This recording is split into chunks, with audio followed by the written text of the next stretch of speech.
je m'appelle Marie. Alors là, je vais préparer, vous savez quoi? Non, vous ne savez pas parce que vous n'avez pas vu. Un crumble aux pommes. Alors, j'ai ici 4 pommes, 1, 2, 3, 4.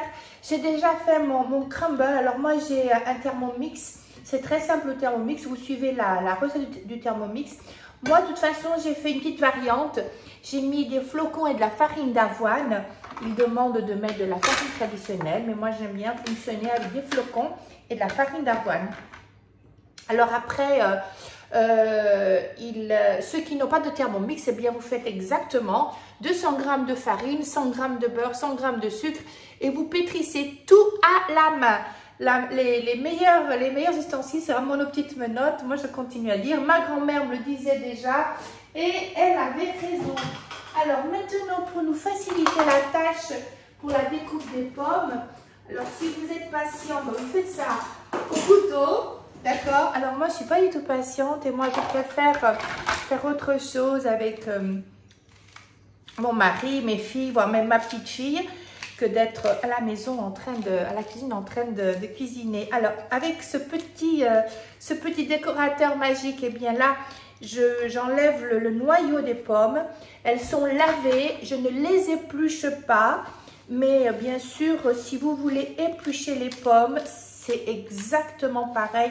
Vous faites vraiment à votre goût, ce que vous préférez, pommes épluchées, pas épluchées. Par contre, ce que je vous conseille, oui, c'est d'enlever les pépins. Si vous ne voulez pas enlever les pépins, vous ne les enlevez pas, d'accord? Ici, chacun fait vraiment ce qu'il veut. Alors après, j'ai la pomme dans mon poussoir. J'ai mis dans ma mandoline, là c'est la V3, mais ça fonctionne avec la V5 pareil, la plaque des frites 10 mm, parce que là j'aime vraiment avoir les plus gros morceaux pour les pommes. Et je vais faire un coup de couteau à l'extrémité, un coup de couteau à l'autre extrémité, dans le sens contraire des flèches de mon poussoir. Et maintenant, regardez, je vais même carrément le faire là, parce qu'on m'a comme ça dit, on va éviter encore des choses. Et je coupe directement dans mon plat à crumble. Voilà, même des gros morceaux comme ça, après ça passe, parce que de toute façon, ça va tout faire.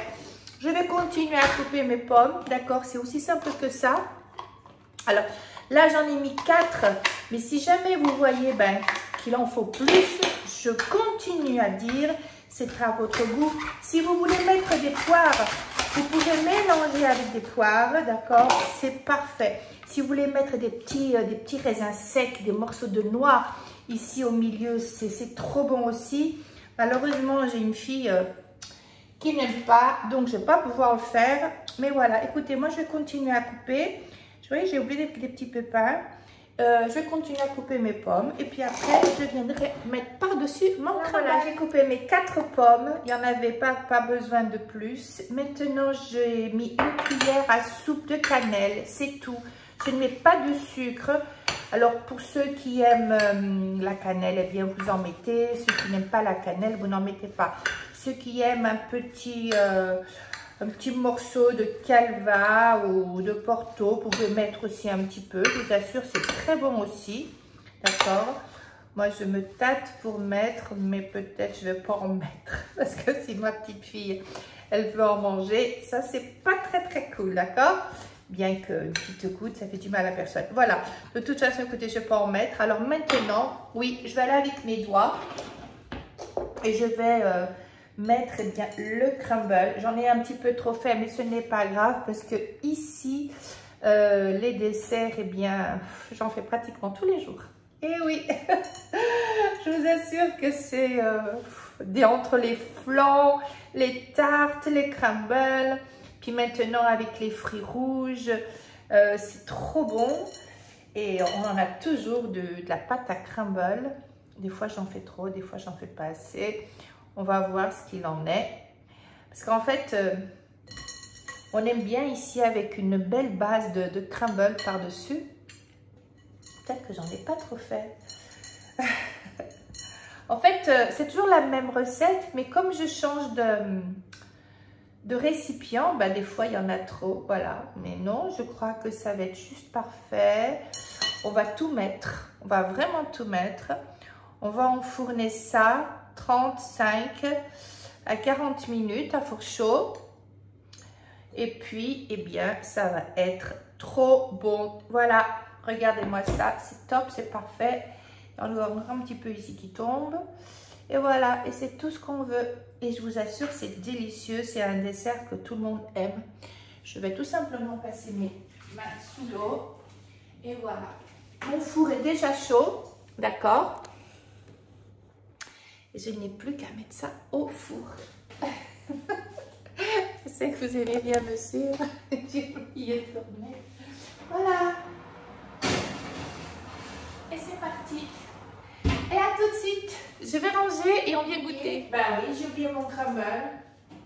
Oh zut. Zut. Bon, ben tant pis.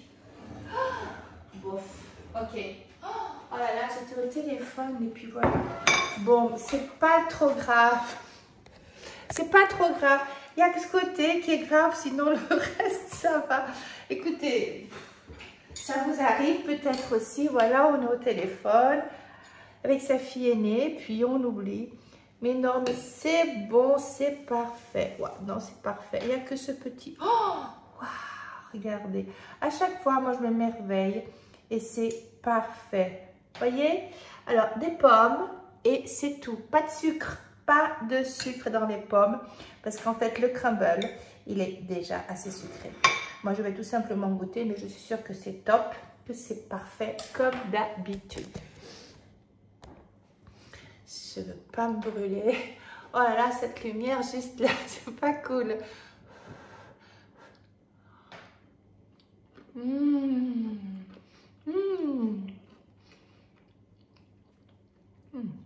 C'est croquant.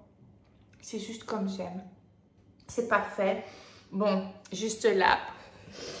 Que là, il a pris un petit peu trop de bronzage. J'espère que ça vous a plu. Et n'oubliez pas votre crumble comme je l'ai fait. À très bientôt pour une nouvelle recette.